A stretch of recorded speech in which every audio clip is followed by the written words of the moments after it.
Hi guys, Jason with GZ Lures. I've been recently asked to talk about what we use to catch meat fish.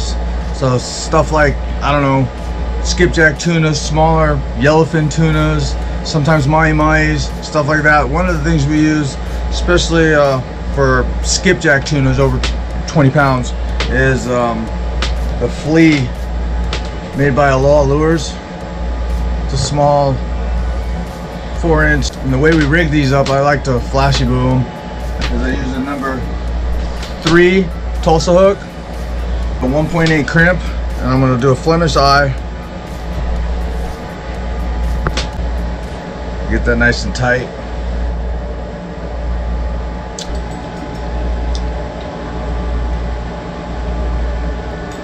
And here in Hawaii, when we're fishing, you get on a school of big skipjack tunas. It's definitely a fire drill, so you got to be prepared. I usually have them always rigged and ready to go. This one I took apart and I wanted to show you how I rig them. Eric sent me this and it's been a killer. I'm sure you're going to start seeing them soon on GZ Lures. Also, see this hook here? Some guys here in Hawaii, we like to put some heat shrink right there, just so that, you know, if you're afraid that this hook's gonna slip out in between the Tulsa hook, I usually just put a small, you know, heat shrink right there. That way it can't, you know, slide off. There's a bunch of other ways or things we use to catch meat fish. We'll get into that shortly.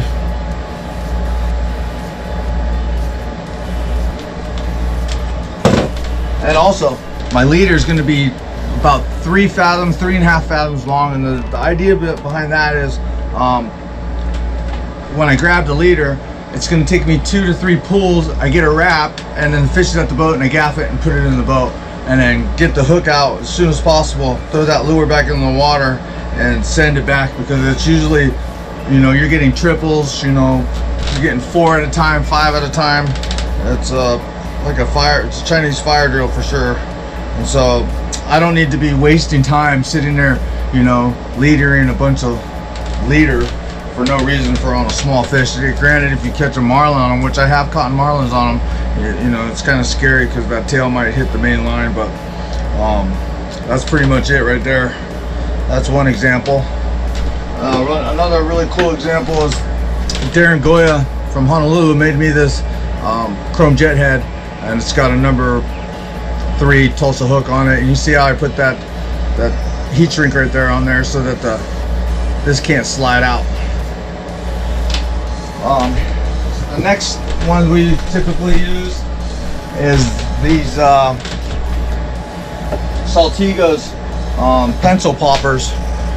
These are really good. So for example, if I'm using this, maybe I only have like, you know, 10-15 baits and I don't want to waste all my baits, so I'll throw these, and mahi-mahis absolutely go crazy over this. I've caught in shibis or smaller yellowfin tunas in the, you know, 20 to up to 60 pound range.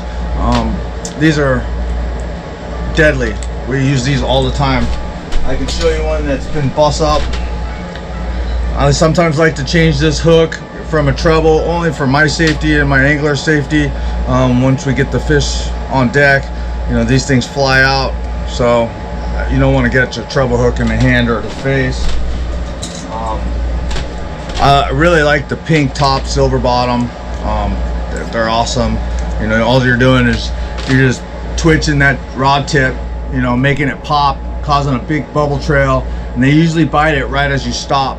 So this is another thing that we use when it comes to Ono fishing. One of the lures I use on my short bait while trolling for Onos is this DTX Nomad. It just digs in the water. We've had a lot of success with these. The one thing that I don't like about these is they probably only last maybe 3 or 4 fish, depending on if the deck end doesn't when he goes and hits the Ono with the bat, he accidentally hits this, so you want to be careful not hitting this. We also put a swivel there. We find that since putting that swivel right there, it just runs a lot better, and it just works out best for us.